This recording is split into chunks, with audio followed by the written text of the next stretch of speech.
Well, ResMed has launched its 2024 Global Sleep Survey report, which studied over 1,500 Australians and has uncovered some of the most critical sleep challenges faced by Australians.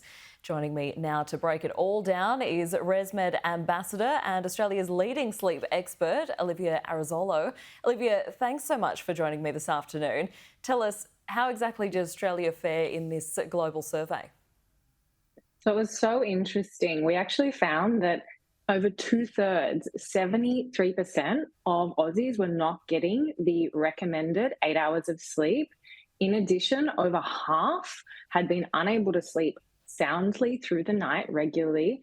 And what was really frightening was that almost a quarter, 23%, had been struggling with interrupted sleep for as long as they remember. Insane. They are some big figures. You mentioned there that 74% of Australians are getting less than the recommended 8 to 9 hours of sleep a night. Do we know why this is happening? So the survey also found that almost half of Aussies are struggling with anxiety through the night, and that is what is limiting their sleep.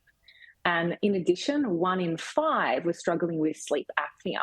Now, if you are struggling with sleep apnea, for example, you are going to be waking frequently through the night, you are going to sleep really lightly, and you're going to struggle to get into that deep quality sleep we need. And if you are struggling with anxiety, that is going to leave you, again, waking frequently through the night, because when you have anxiety, you have greater levels of cortisol, an awakening hormone, which really limits your deep sleep.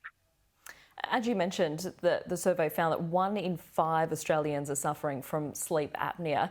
That number seems quite high. Was that a surprising statistic?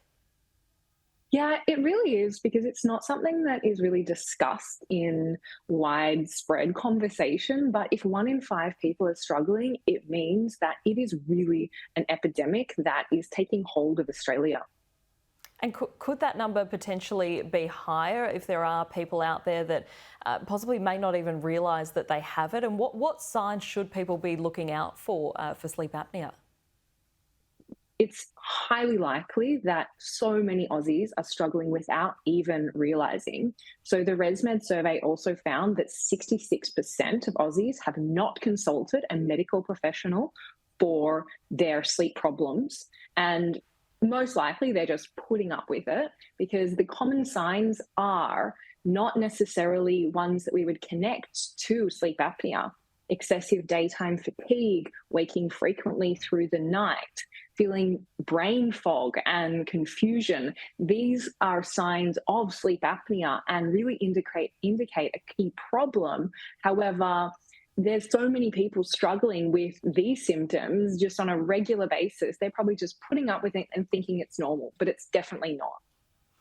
So tell us, why is a good night's sleep so important, and what can Australians be doing to get a better night's sleep and be getting those 8 to 9 recommended hours?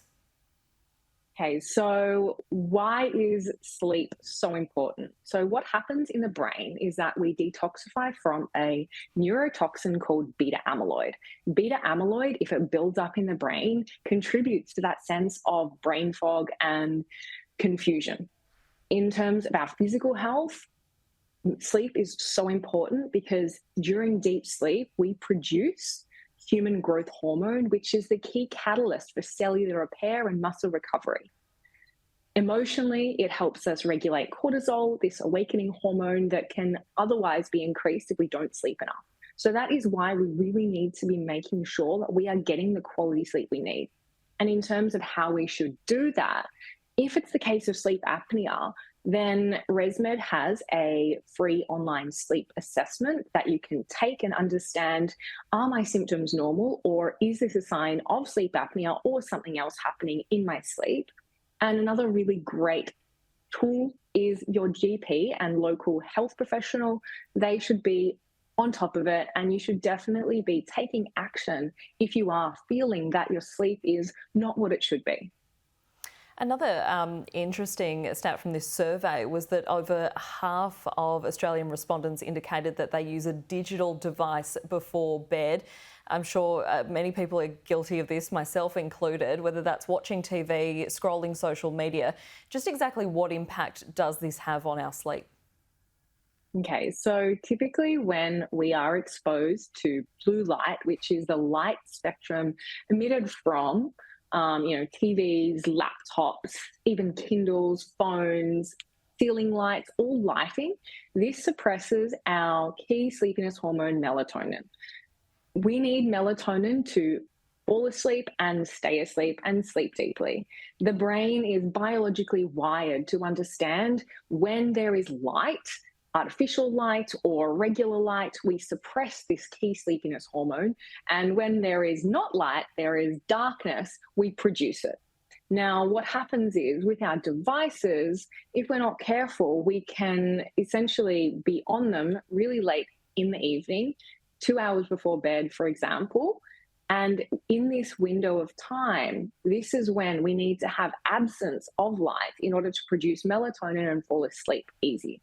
So, a lot of people are really finding it difficult to fall asleep because they're using their device in or a TV in the last 2 hours before bed.